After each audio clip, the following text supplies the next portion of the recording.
যারা একবার ক্ষমতায় যাওয়ার সুযোগ চাচ্ছেন, জনগণ সেই দলের ভূমিকা ৭১-এর মুক্তিযুদ্ধেই দেখেছে বলে মন্তব্য করেছেন বিএনপি চেয়ারম্যান তারেক রহমান।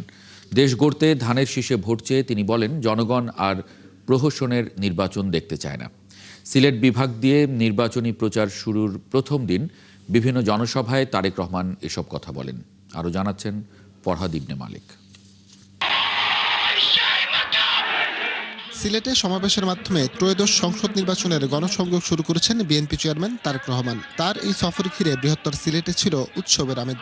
বিভিন্ন জেলা থেকে আগত লাখো নেতাকর্মী ও সমর্থক সমাবেশে উপস্থিত হন।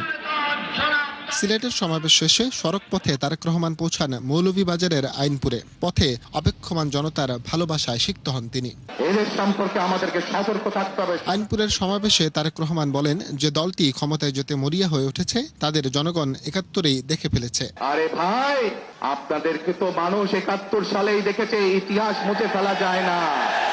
৭১ সালে মানুষ দেখেছে আপনারা কিভাবে দেশের বিপক্ষে অবস্থান নিয়েছেন, তারপরে লক্ষ লক্ষ মা বোনের সম্মানহানি হয়েছে।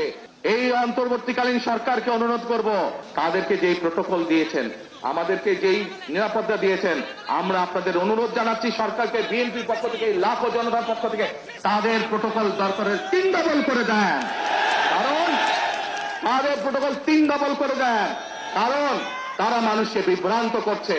আইনপুর থেকে তারেক রহমান হবিগঞ্জের শায়েস্তাগঞ্জের সমাবেশে পৌঁছান। সমাবেশ মঞ্চেই তিনি মাগরিবের নামাজ পড়েন।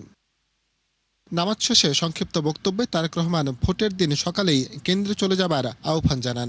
একটা রাজনৈতিক দল সবগুলো ব্যালট, যেগুলো পোস্টাল ব্যালট পাঠিয়েছে, সেগুলো দখলের চেষ্টা করছে। খবর পেয়েছেন আপনারা? সজাগ থাকতে হবে। এই যেভাবে আগে ভোট চুরি হয়েছে, ডাকাতি হয়েছে, এখন এরা ভোট ইঞ্জিনিয়ারিং করছে। আপনার ভোট, আপনার পরিচিত মানুষের ভোট কিন্তু দখলের চেষ্টা করছে। সজাগ কাদের থাকতে হবে? জনগণকে সজাগ থাকতে হবে। দেশে গণতন্ত্র প্রতিষ্ঠা করতে ধানের শীষে ভোট চান তারেক রহমান। ফরহাদ ইবনে মালিক, ৭১, হবিগঞ্জ।